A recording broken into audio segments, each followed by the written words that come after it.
നിങ്ങൾ ഇത് കഴിച്ചിട്ടുണ്ടോ? ഞാൻ ഇത് കഴിച്ചിട്ടില്ല, കേട്ടിട്ടും ഇല്ലായിരുന്നു കേട്ടോ. പക്ഷെ ഉണ്ടാക്കി കഴിഞ്ഞപ്പോ സൂപ്പർ ഐറ്റമായിരുന്നു. ചോറിന്റെ കൂടെ കഴിക്കാൻ പറ്റിയ അടിപൊളി ഒരു സംഭവമാണ്. നിങ്ങളിത് ഉണ്ടാക്കി നോക്കുക. ഷുഗറുകാർക്കും എല്ലാവർക്കും ഇത് കഴിക്കാവുന്ന ഒരു ഐറ്റമാണ്. നമ്മുടെ മെയിൻ ഇൻഗ്രീഡിയൻസിനകത്ത് പാവയ്ക്കയും ചെമ്മീനുമാണ്. ചെമ്മീൻ ഇതുപോലെ നന്നായിട്ട് അതിൻ്റെ ഉണക്ക ചെമ്മീനാണ് എടുത്തിരിക്കുന്നത്. അതിൻ്റെ തലയും വാലും കളഞ്ഞ് നന്നായിട്ട് കിള്ളി മാറ്റി വെക്കുക. പാവയ്ക്ക എടുത്തിട്ടുണ്ട്. ഒരു 3-4 പാവയ്ക്ക എടുക്കാം. ഇവിടെ നമുക്ക് കൽക്കട്ടയിൽ ചെറിയ ചെറിയ പാവയ്ക്കയാണ് കിട്ടുന്നത്. നാട്ടിലെ പോലെ വലിയ നീളമുള്ള പാവയ്ക്കയല്ല.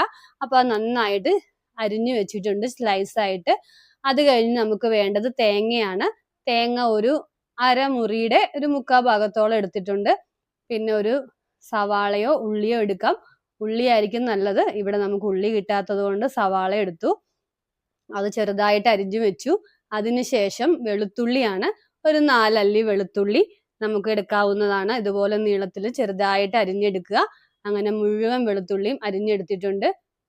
പാവയ്ക്ക ഇങ്ങനെ ഉണ്ടാക്കുകയാണെങ്കിൽ പാവയ്ക്ക ഇഷ്ടമല്ലാത്തവരും കൂടെ കഴിക്കും. ഇത് നല്ല ടേസ്റ്റി ആയിരുന്നു. ഞാൻ ഇതുവരെ കഴിച്ചിട്ടില്ലായിരുന്നു. നിങ്ങളും ഇത് ഉണ്ടാക്കി നോക്കുക. ഇത് ഉണ്ടാക്കിയപ്പോൾ ഞാൻ വിചാരിച്ചു ഇതുപോലെ നിങ്ങൾക്കും ഇത് അറിയാത്തവരുണ്ടെങ്കിൽ, ഇങ്ങനെ ഇതുവരെ ഉണ്ടാക്കാത്തവരുണ്ടെങ്കിൽ ഉണ്ടാക്കട്ടെ എന്ന് വിചാരിച്ചു. അതുപോലെ തന്നെ നിങ്ങൾ ഈ ചാനൽ ആദ്യമായിട്ട് കാണുകയാണെങ്കിൽ സബ്സ്ക്രൈബ് ചെയ്യാനും ബെൽ ബട്ടൺ അമർത്താനും മറക്കരുത്. ഇനി നമുക്ക് ആവശ്യമായിട്ടുള്ളത് പച്ചമുളകാണ്.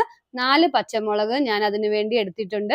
നമ്മുടെ എരിവിനനുസരിച്ച് നമുക്ക് എടുക്കാവുന്നതാണ്.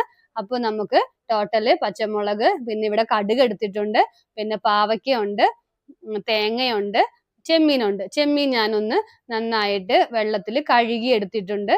അതിൻ്റെ മണ്ണോ എന്തെങ്കിലുമൊക്കെ ഉണ്ടെങ്കിൽ പോവാൻ വേണ്ടിയിട്ട് നന്നായിട്ട് നമുക്കൊന്ന് കഴുകിയെടുക്കാം. അതിനുശേഷം നമുക്ക് ഗ്യാസ് അടുപ്പിലേക്ക് ഗ്യാസ് ഓണാക്കിയതിന് ശേഷം ഒരു കടായിയോ പാനോ വെച്ച് കൊടുത്തിട്ട് നമുക്ക് ഓയിൽ ഒഴിച്ചു കൊടുക്കാവുന്നതാണ്. ആവശ്യത്തിന് ഓയിൽ ഒഴിച്ചു കൊടുക്കുക. എന്നിട്ട് അത് നന്നായിട്ട് ചൂടായി വരുമ്പോൾ നമുക്ക് ആദ്യം കടുക് ഇട്ട് കൊടുക്കണം. കടുക് നന്നായിട്ട് പൊട്ടി വരുമ്പോൾ അതിലേക്ക് ഞാൻ പച്ചമുളക് ഇട്ട് കൊടുത്തു. വേപ്പിലയും കൂടി ഇട്ട് കൊടുത്താൽ വളരെ നല്ലതാണ്. പക്ഷേ നമുക്ക് ഇവിടെ വേപ്പില കിട്ടാനില്ലായിരുന്നു. മാർക്കറ്റിൽ പോയിട്ട് കിട്ടിയില്ല.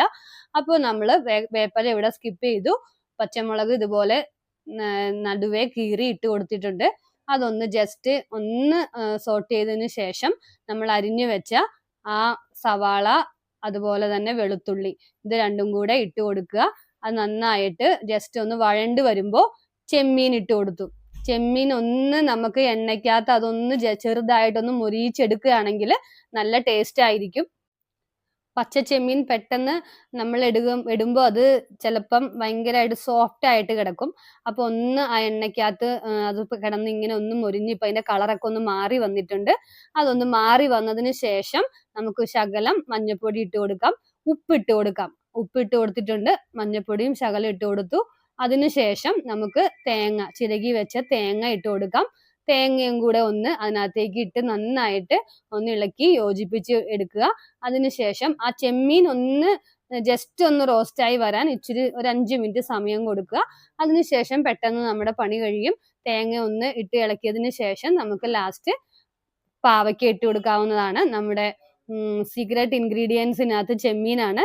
പാവയ്ക്ക എല്ലാവരും ഉണ്ടാക്കുന്നതായിരിക്കും. പക്ഷെ ഇങ്ങനെ പാവയ്ക്ക എല്ലാവരും ഉണ്ടാക്കിയിട്ടുണ്ടോ എന്ന് അറിയില്ല. ഞാൻ ഇതുവരെ കഴിച്ചിട്ടില്ലായിരുന്നു. പക്ഷെ വളരെ ടേസ്റ്റി ആയിരുന്നു. ആ ചെമ്മീൻ്റെ നല്ല ടേസ്റ്റും പാവയ്ക്കയും അത് രണ്ടും കൂടെ വരുമ്പോൾ നമുക്ക് ആ പാവയ്ക്കയുടെ കയ്പും അധികം അറിയത്തില്ല. ചെമ്മീൻ്റെ നല്ലൊരു ഫ്ലേവറും ആ പാവയ്ക്കയിലേക്ക് ഇറങ്ങിയിട്ടുണ്ടാവും.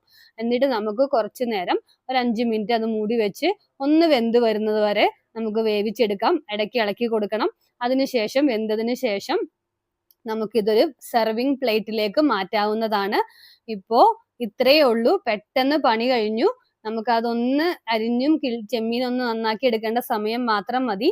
ഇതേ നമ്മുടെ പാവയ്ക്ക ചെമ്മീൻ തോരൻ ഇവിടെ റെഡി ആയിട്ടുണ്ട്. ചോറിന്റെ കൂടെ നമുക്ക് ചോറ് കഴിക്കാൻ സമയമായി. അപ്പൊ ചോറിന്റെ കൂടെ നല്ല കുടംപുളി ഇട്ട് വെച്ച മീൻകറിയും പാവയ്ക്കയും ചെമ്മീൻ തോരനും ഇച്ചിരി കുക്കുംബറും എല്ലാം കൂടെ കൂട്ടി നമുക്കൊരു പിടി അങ്ങ് പിടിക്കാം. അടിപൊളിയായിരുന്നു, സൂപ്പർ ആയിരുന്നു.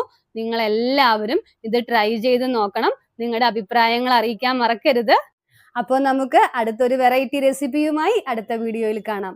അതുവരെ stay happy, stay blessed. Bye. Melfi from Kolkata.